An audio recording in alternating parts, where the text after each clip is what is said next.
Hello and welcome back to another video on the Wrestler's Way and to another edition of NXT Out of 10. Big episode of NXT today. Of course, we're building up towards New Year's Eve now. We've got lots of storylines going on at the moment as we build up to that special event. So yeah, it'll be interesting to see where it goes on this episode. So let's get straight to it. Tommaso Ciampa was in the ring to kick off NXT and called Bron Breakker out to speak to him.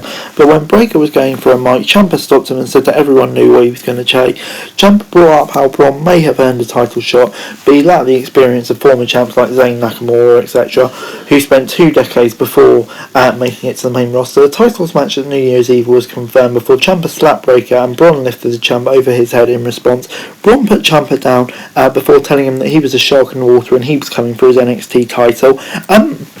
Yeah, just a decent promo between the two to get you hyped before the show. This was solid. We saw a snippet of the social media post between Grayson Waller and AJ Styles trash talking each other, comparing his hairstyle to his mum's, which was decent. Before we got Raquel Gonzalez versus Kotakai, they were caught in a brawl backstage before their match started. Kai used steel bars from the show set to beat Gonzalez, while Raquel sent Dakota into garage door head first. The duo used steel frames with trash cans and whatever they could find backstage to beat each other on the concrete before a group of officials came in to tell them to stop. After a break, they brawled their way out to ringside and Gonzalez bounced Kai off the announcer set before Kai sent her into steel sets. Kai stomped Raquel's head onto the steel before Kai was dropped on her head, and Raquel went for a powerbomb as the two fell outside over the ropes. Kai put a trash can on Raquel's head. However, Raquel had the last laugh. She hit a Shinoda bomb on the trash can for the win. After the match, Raquel called out Toxic Attraction. Jade instead walked out and said she still wanted revenge.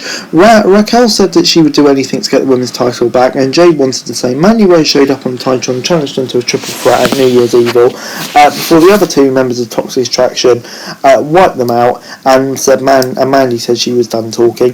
Yeah, overall I'm going to give this 7 out of 10. Really decent match and sets up the match. I kind of surprised to see Raquel back in there, but you know, I definitely think it'll make the match better, so I'm going to give it a 7 out of 10. Gacy was backstage and said that Harlan was provoked last week when he attacked Kendrick and said he would learn and grow from the unfortunate event. Before the grizzled young veterans were backstage watching footage of their Creed brothers before their match against them, which came right up, and the Creed brothers were in control early on. And one of them dropped Gibson on Drake before Gibson took a big German suplex. Brutus was cornered in the ring and was sent over the ropes as Jacket Time showed up at ringside carrying a table. After a break, Brooks and Jensen were out as well, while Jacket Time set up their own commentary table. Drake wiped out the Creeds with a dive to the outside. Both teams put together a big brawl, and a brawl broke out between all of the tag teams, and yeah, that called the game off. I'm going to give it a 6 out of 10. I mean, like, it's a decent match until all of that happened, and then it kind of creates a storyline, I suppose. I mean, it's kind of predictable, everything going on recently, but yeah, I'll give it a 6 out of 10. Legado del Fantasma were backstage with Zoe Stark and Io Shirai before they had a little face-off, before Dexter Lumis and Trick Williams got at it. Williams ran away from Lumis early on but got taken down, locked in submission. Williams was caught on the apron ropes and Lumis unloaded on him before Mello tried to interfere. Roderick Strong attacked Mello and wiped him out of action as we returned to the ring. Lumis was still in control as Williams tried to take him out using his shoe. Lumis countered the shoe and hit his finisher before knocking Williams out via submission. After the match, Waller attacked Lumis with a steel chair as we saw AJ Styles make his way down to the ring. But yeah, in terms of the match itself, I'll give it 6 out of 10. Decent little match, and for me the right result.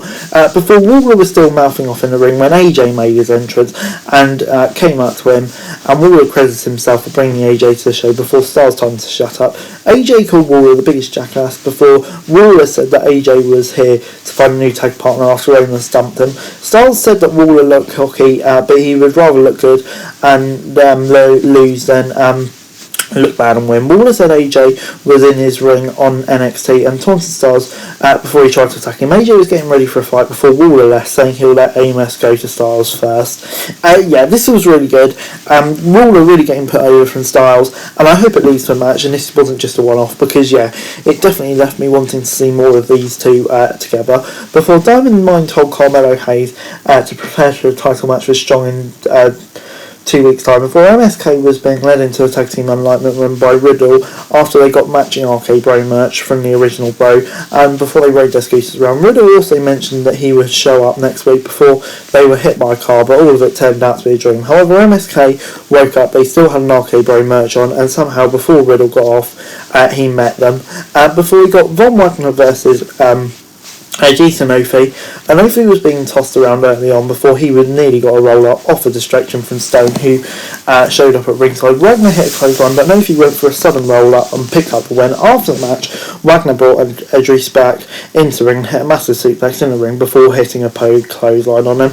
Oh, I just don't get this. Was it 1 week? Was it even last week? I can't remember. 1 week or 2 weeks ago, he beat Kyle O'Reilly, retired Kyle O'Reilly from NXT, and then you have him lose to Anofi. I just don't get it. I know he beat him up afterwards, but still, this was so piss poor. 4 out of 10.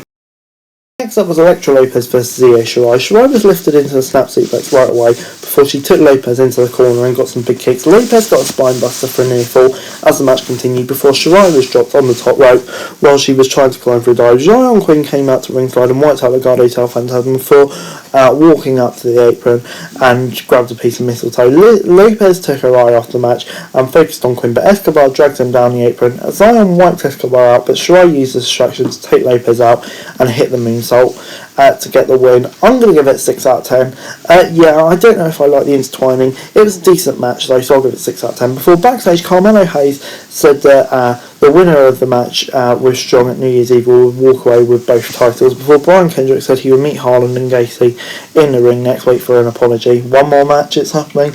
Before we got Tony D'Angelo versus Pete Dunne. Dunne was caught in a big suplex after the duo countered moves early on, before D'Angelo had control early on and stomped on Dunne. Dunne returned to the seamless and kicks before Dunne was knocking D'Angelo around, before Tony came back with a big takedown and a clothesline. Dunne was locked in a triangle lock, but D'Angelo lifted him into a suplex. Dunne was sent into a corner with a big slam before D'Angelo tried to go for the crowbar, but Dunne took him down into an armbar. Tony went for Dunne's mouth guard and took it out before sending him face first into the turnbuckles.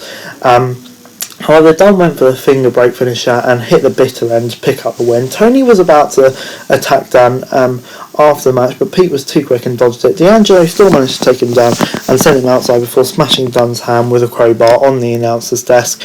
Yeah, I'll give it 7 out of 10. The match was really good, but once again, it just feels like 50-50 booking. But, you know, it's no less than I expected, really. I wasn't expecting to get a finish, so I'll give it a 7 out of 10 overall. It was fine, but definitely could have been better. Overall, NXT this week gets a 6 out of 10 from me. Once again, it was a solid episode of NXT, lots of decent stuff on there, but yeah, I just feel like there was some bits on there that really could have been improved, like the Kyle O'Reilly, Von Wagner bit, which kind of brought the grades down. But yeah, on the whole, it was a decent show with lots of storylines and decent matches. But anyway guys, that's it for the video. Thanks very much for watching. Remember to like, share, subscribe. Let me know your comments down below. Follow me on Twitter, link in the description below for daily wrestling news, and subscribe to my channel on the screen right now. It'd be greatly appreciated. Thanks very much for watching. Peace.